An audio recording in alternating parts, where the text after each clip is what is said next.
It has been more than a week since Israel launched its initial attacks on Iran's nuclear program, prompting retaliatory strikes by Iran.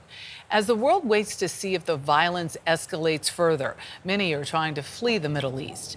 That includes one American who was in Iran when the first bomb started to fall. Ramy Inocencio has his story.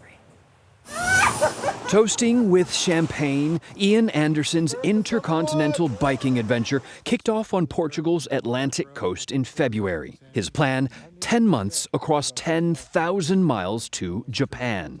And if you want to do that on a bike, you need to go through Iran. And on June 1st, that's what he did, with butterflies in his stomach. We made it in. Hello, my friend. But over the next 13 days, his anxieties eased thanks to the Iranians he met. They tried to give us for free. They said that we are their guests. There's like a culture of generosity. Surprised daily by like how many offers we had for joining them for tea, or like they're trying to offer us food. But that changed when Israeli bombs started raining down on Iran's nuclear and missile sites on June 13th. Knew I was in quite a bit of danger, because people were seeing Israel and U.S. as being quite tied together at that point. More bombs are falling. He sheltered in place about 45 miles north of Tehran for 2 days. His Iranian guide told him not to tell anyone he was American, but he did, by accident, at their guest house to local travelers. They didn't get outright hostile with me, didn't cuss at me. I could read that there was a lot of tension on their faces.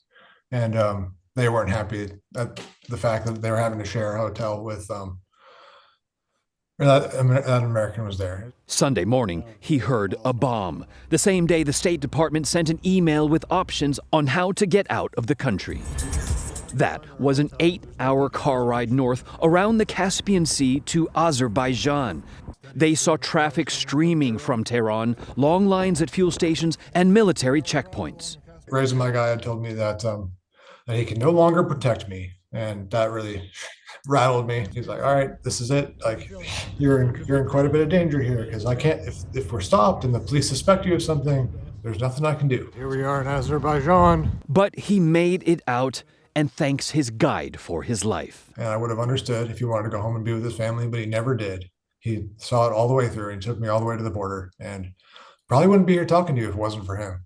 And something to think about on your summer travels there after that. Anderson got that State Department email to evacuate Iran because he registered with the U.S.